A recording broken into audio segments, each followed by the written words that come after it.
जय हिंद फ्रेंड्स। आज बात करते हैं आपके ओल्ड टाइप ऑफ सर्टिफिकेट्स को लेके। ठीक है, किसी का करेक्टर में प्रॉब्लम आ रही है, किसी का एंटीसीडेंट्स फॉर्म में आ रही है, किसी का मेडिकल फॉर्म में आ रही है, ठीक है, किसी का आइडेंटिटी सर्टिफिकेट फॉर्म में आ रही है। तो उसी सब पे बात करेंगे आप। ठीक है, तो एक एक करके मैं सभी की बात करूँगा। सबसे पहला है इसका आपका आइडेंटिटी सर्टिफिकेट। देखो, आइडेंटिटी सर्टिफिकेट में कुछ चुनिंदा पर्सनल्स के उसमें नाम दिए हुए हैं। ठीक है, मतलब अथॉरिटी दी हुई है, तो आपको उसी से अटेस्ट कराना है। तो उसमें मैंने बताया था जो आपका सबसे इजी वे है वो है आपका इंटरमीडिएट के प्रिंसिपल का। ठीक है, सबसे आसान वो है। आपने जहाँ से इंटर करी है या आपने नहीं भी की है तो किसी इंटर कॉलेज में जाइए जो गवर्नमेंट हो, वहाँ के उसे प्रिंसिपल से करा लीजिए। वो नियर अबाउट ही मिल जाएगा, इसलिए मैंने आपको बताया था कि वो ईजी टू अटेस्ट रहेगा आपके लिए। ठीक है, तो सबसे पहली चीज़ तो ये है। दूसरा है आपका करेक्टर सर्टिफिकेट। करेक्टर सर्टिफिकेट में एक गाइडलाइन है कि आप जो है, जो ऊपर वाला पार्ट है उसमें पहले किसी गजेटेड ऑफिसर के साइन कराइए, देन उसके फिर डीएम और या एसडीएम के कराने हैं। ठीक है, तो या तो आप किसी गजेटेड ऑफिसर के पहले करा लो। ठीक है, गजेटेड ऑफिसर जो कमीशन पर्सनल है उससे कराने हैं। ठीक है, तो उससे कराने के बाद में फिर डीएम और एसडीएम से फिर कराने हैं, आपको अटेस्ट कराना है। उसके लिए आपको कचहरी जाना पड़ेगा। ठीक है, कचहरी में मिल जाएंगे डीएम या एसडीएम या कोई competent authority on the behalf of DM, वो भी कर सकती है। ठीक है, वहीं पे उनके ऑफिस में। तो ये है। या आप ऐसे कर लो कि पहले गजेटेड ऑफिस, क्योंकि DM SDM already gazetted officer है, अगर दोनों कर देते हैं तो अच्छी बात है। ठीक है, हालांकि आप पहले एक बार ट्राई कर लो कि वहीं चले जाओ सीट डायरेक्ट, तो वही दोनों में वही कर देते हैं, तो कोई इशू ऐसा है नहीं। उसमें बस इतना लिख रहा है कि वो अगर रिलायबल होता है कि हाँ भाई वो गजेटेड ऑफिसर ने कर दिया है तो फिर वो करेगा। मतलब वो पूरा डिपेंड करता है उस डीएम या एसडीएम पे। ठीक है, करें ना करें, तो मोस्टली केसेस में वो ही कर देते हैं। ठीक है, और नहीं करते हैं तो फिर आपको किसी गजेटेड ऑफिसर, दूसरे किसी गजेटेड ऑफिसर से करा लो, लाइक बीडीओ वगैरह मिल जाते हैं, तो उनसे करा लो। उनसे कराने के बाद में फिर तब उनसे करा लेना। ठीक है, तो दूसरा ये है। तीसरा ये करेक्टर ऑफ एंटीसीडेंट्स फॉर्म, ये आपको एसएचओ से ही कराना पड़ेगा। ठीक है, अब एसएचओ या तो आपके प्रेजेंट एड्रेस के हो सकते हैं या परमानेंट एड्रेस के हो सकते हैं। ठीक है, तो जो आपको सूटेबल हो, जहाँ से आप करा सकते हैं वो करा लो। ऐसा कोई इशू नहीं है कि प्रेजेंट वाले से कराऊँ या परमानेंट वाले से कराऊँ। एसएचओ के होने चाहिए बस। जिस प्रेजेंट एड्रेस पर रह रहे हैं तो वहाँ से करा लो या फिर वहाँ से करा लो, आपकी मर्जी है। ठीक है, उसका प्रोसीजर यही है कि आप जो है एक स्वीट का डिब्बा लेके जाना है आपको। ठीक है, और दूसरा ये है आपको एक आधार कार्ड लेके जाना है।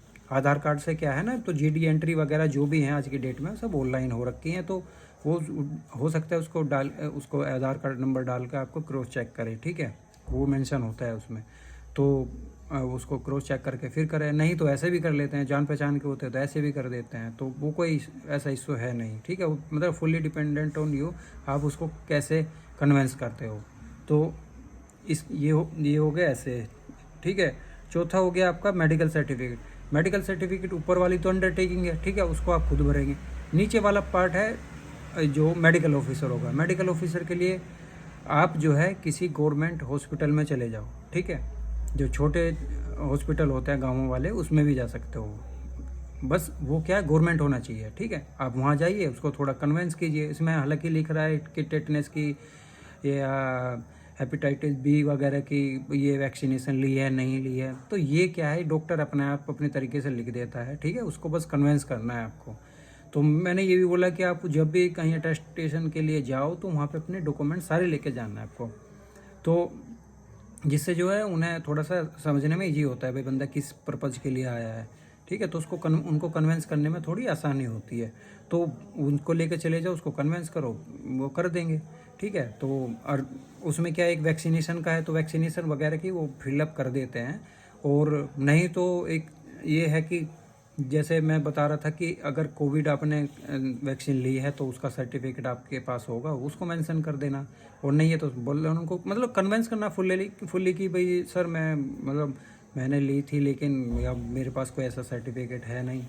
तो बस वो है कि डिपार्टमेंट मतलब ये देख रहा है कि अगर रिसेंट में आपने कोई ऐसी वैक्सीनेशन ली है कोई जिससे आपको कोई क्रोनिक बीमारी वगैरह तो नहीं थी जिससे आपने वैक्सीनेशन ली है, तो वो चीज़ें वो मेंशन करता है कि आगे आप जो है मल्टीपल ट्रेनीज के साथ में रह गए तो उनको कोई ये बीमारी ना लग जाए, तो इसलिए ये अंडरटेकिंग होती है। ठीक है, इसलिए ये मेडिकल ऑफिसर का दिया हुआ है। और इसमें क्या है, आप कुछ पूछ रहे थे कि रजिस्ट्रेशन नंबर भी डलवाना है नहीं डलवाना, वो मैंडेटरी नहीं, मैंडेटरी है वहाँ की सील, गवर्नमेंट हॉस्पिटल की सील लगी हुई होनी चाहिए उस पर, जब साइन करेगा तो उसकी स्टैंप होनी ज़रूरी है। तो चौथा आपका सर्टिफिकेट ये था। पांचवा है आपका SC ST OBC EWS candidate के लिए। तो देखो आपने जो सर्टिफिकेट बनवाए हैं, ठीक है, SC ST का और ये EWS का, आपने जो सेंट्रल गवर्नमेंट के फॉर्मेट में जो आपने सर्टिफिकेट बनवाए हैं, तो उसी के बिहाफ पर आपको ये वाले फॉर्म फिलअप कराने हैं। ये मैंडेटरी है।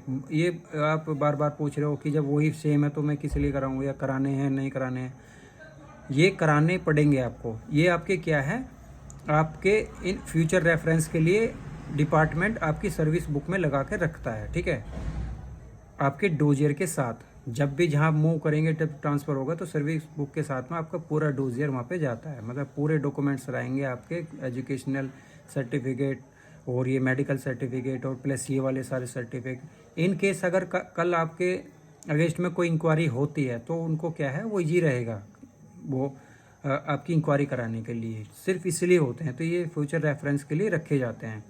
तो यही था कि अब इनको भराएं, क्या कैसे भराएं, क्या करें। सेम फॉर्मेट जो आपको दिया है उसी में आपको बस कुछ नहीं करना है, सेम फिलअप करना है, क्योंकि वो बिल्कुल सेम है। मैंने भी देख लिए हैं, वो बिल्कुल सेम है। जो जैसे लाइक आपने EWS का इसमें फॉर्मेट आया, EWS का सेम फॉर्मेट आपके पास है।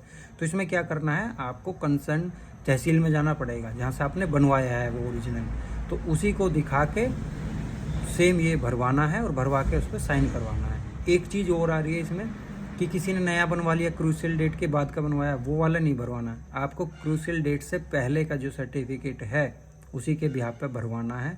वही सीरियल नंबर अगर इसमें मतलब चेक होगा और उसी से ही जो है आपको अटेस्ट कराना है, नए वाले से नहीं कराना है, ठीक है। उसी के बिहाफ पे आपको इसको सेम फॉर्मेट में भरना है, सेम भरना है और उसको टेस्ट करवाना है। और वो इजीली कर देंगे, जब उनके पास सामने ओरिजिनल रहेगा, आप ओरिजिनल दिखाएंगे तो आप जो सेम उसको देख के भर देंगे। हो सकता है वो क्रॉस चेक कर लें, अदरवाइज नहीं तो ऐसे भी कर देंगे। तो इस तरीके से ये आपका टेस्ट हो जाता है। तो पांचों सर्टिफिकेट इस तरीके से आपको कराने हैं, यही इसका प्रोसीजर है, ठीक है। इसके बाद भी अगर आपकी कोई क्वेरी है तो मुझे पर्सनली मैसेज कर देना, मैं जैसे ही मेरे को टाइम मिलेगा मैं आपका रिप्लाई ज़रूर करूँगा। बाय बाय, टेक केयर, जय हिंद।